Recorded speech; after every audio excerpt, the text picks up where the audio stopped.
अस्सलाम वालेकुम स्टूडेंट। अगर आप मेरे इस चैनल बायोलॉजी मेरे साथ पे न्यू हैं तो काइंडली इस चैनल को सब्सक्राइब कीजिए, क्योंकि हम डेली बेसिस पर एमडी कैट की तैयारी के लिहाज से जो भी लेक्चर्स होते हैं for the portion of biology वो अपलोड करते हैं। ठीक है, अब जैसा कि आपको पता है कि हम बायोएनर्जेटिक्स पढ़ रहे हैं, तो बायोएनर्जेटिक्स का जो भी सिलेबस हम कवर करेंगे वो सारा अकॉर्डिंग टू पीएमसी सिलेबस की होगा। फ़िलहाल हम पीएमसी सिलेबस पढ़ेंगे, अभी पता नहीं है कि क्या होता है। फ़िलहाल हमें पीएमसी सिलेबस को ही फॉलो करना है। इसके मुताबिक इससे पहले हम इंट्रोडक्शन ऑफ फोटोसिंथेसिस ले चुके थे और फोटोसिंथेसिस के जनरल जो रिएक्शन था उसको भी समझ चुके थे कि हमने कहा था कि photosynthesis is the redox reaction जिसके अंदर रिडक्शन एंड ऑक्सीडेशन होती है। इसी तरीके से हमने सिलेबस के लिहाज से देखते हैं तो सिलेबस में हमें पूछा गया है कि role of light, role of water, role of pigment and role of carbon dioxide बताना है, डिस्क्राइब करना है। तो उस लिहाज से मैं एमसीक्यूज़ के पॉइंट्स भी लेकर आया जो आपको एमसीक्यू सॉल्व करने में मदद भी देंगे और शॉर्ट लेक्चर्स के अंदर आपको पूरा टॉपिक कवर करवा देंगे कि किस तरीके से करना है। इसका जो पीडीएफ मैं आपको पीडीएफ इसका मैं आपको नीचे लिंक में दे दूँगा, तो आप वहाँ से इसको काइंडली डाउनलोड कर सकते हैं। नीचे लिंक होगा, वहाँ से डिस्क्रिप्शन से आप इसे लोड कर सकते हैं। अगर हम रोल ऑफ़ लाइट की बात करते हैं तो सबसे पहले हमें चार्ट को देखना पड़ेगा। इस चार्ट के ऊपर डिफरेंट कलर्स दिख रहे हैं हमें, ये कलर्स बता रहे हैं। आपको पता है कि एक लाइट के अंदर 7 वेवलेंथ्स होती हैं, यानी कि 7 कलर की लाइट होती है। हमारे पास जो लाइट आती है सन से, सूरज से हमारे पास जो डायरेक्ट लाइट आती है वो is a mixture of 7 colours, 7 colours का मिक्सचर होती है। तो इसी तरीके से उन कलर्स को एब्जॉर्ब करता है प्लांट्स के, यानी कि जो लीफ होता है, लीफ के ऊपर होते हैं पिगमेंट्स। वो पिगमेंट्स क्या होते हैं? वो सब्सटेंस होते हैं जो सनलाइट की एक पर्टिकुलर वेवलेंथ की लाइट को क्या करते हैं? एब्जॉर्ब करते हैं। क्या करते हैं? एब्जॉर्ब करते हैं। और आपको पता है कि सनलाइट के अंदर क्या होता है? सनलाइट के अंदर फोटॉन्स होते हैं। आपको पता है कि फोटॉन्स क्या होते हैं? Is excited state of electron. वो इलेक्ट्रॉन की एक्साइटेड स्टेट होते हैं। जब वो प्लांट्स के ऊपर जो हमारे पास क्लोरोप्लास्ट होते हैं उसके ऊपर आगे जब वो स्ट्राइक करते हैं वो इलेक्ट्रॉन, वो अपनी एनर्जी लॉस कर देते हैं। कहाँ पर? आगे पिगमेंट में, और वो पिगमेंट्स उसको एब्जॉर्ब कर लेते हैं। इसी तरीके से हमारे पास तकरीबन 2 टाइप के पिगमेंट्स हैं जो कि हमें पढ़ने को कहा है। एक है क्लोरोफिल और दूसरा है हमारे पास कैरोटीनॉइड। ठीक है, कैरोटीनॉइड। ठीक है, ये हैं। इससे पहले ये होते हैं, ये हमें पढ़ने हैं, लेकिन अभी हम सिर्फ क्लोरोफिल को ही कवर करेंगे। क्लोरोफिल की 2 टाइप होती हैं, ए एंड बी। इस बात को भी पढ़ने से पहले हमें लाइट के रोल को समझना पड़ेगा कि वो क्या कहता है। लाइट का रोल कहता है कि the full range of light is called. पूरी एक रेंज है, जैसे कि ये रेंज है, इसको क्या बोला जाता है? Electromagnetic spectrum. क्या बोला जाता है? Electromagnetic spectrum. इसको डिनोट किया जाता है नैनोमीटर से, यानी कि ये वेवलेंथ कहलाती है, जिसको हम लैम्डा से भी रिप्रेजेंट करते हैं फिजिक्स के अंदर। Photosynthesis depend upon particular wavelength of light.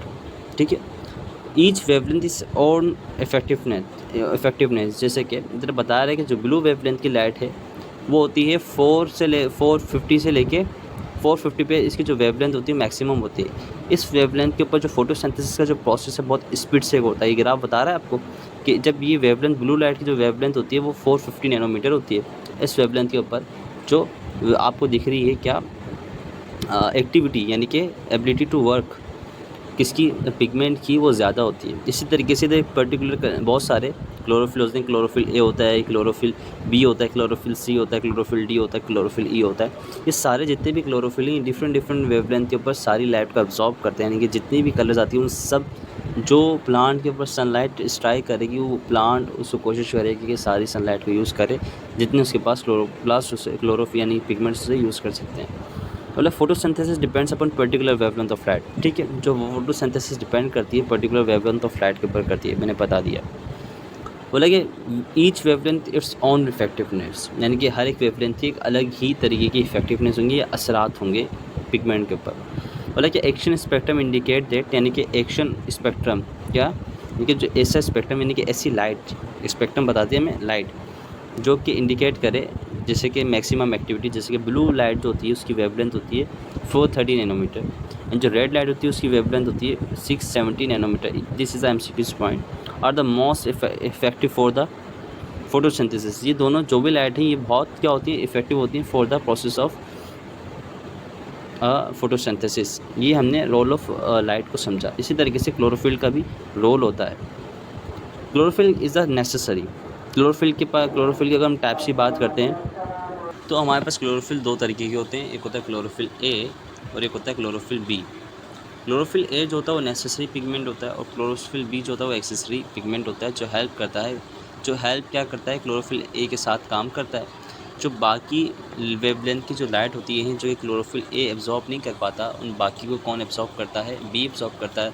और फिर बी क्लोरोफिल क्या करता है, उसको सप्लाई कर देता है उसकी एनर्जी, ठीक है।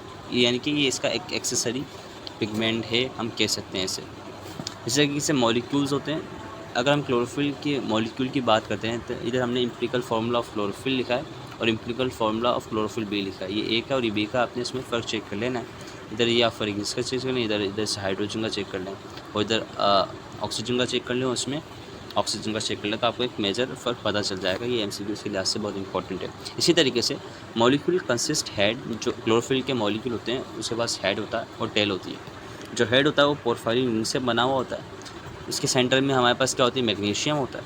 मैग्नीशियम जब हम इस रिंग को और कोर्स देते हैं तो कंसिस्ट ऑफ 4 पायरोल रिंग, जैसे कि 1 pyrrole ring, 2 pyrrole ring, 3 pyrrole ring, 4 pyrrole ring. ऐसे कितने रिंग होते हैं, 4 पायरोल रिंग होते हैं, जो जिसके ईच कंटेन 4 कार्बन। हर एक के पास कितनी कार्बन होती है, 1 2 3 4 कार्बन होती है, ठीक है।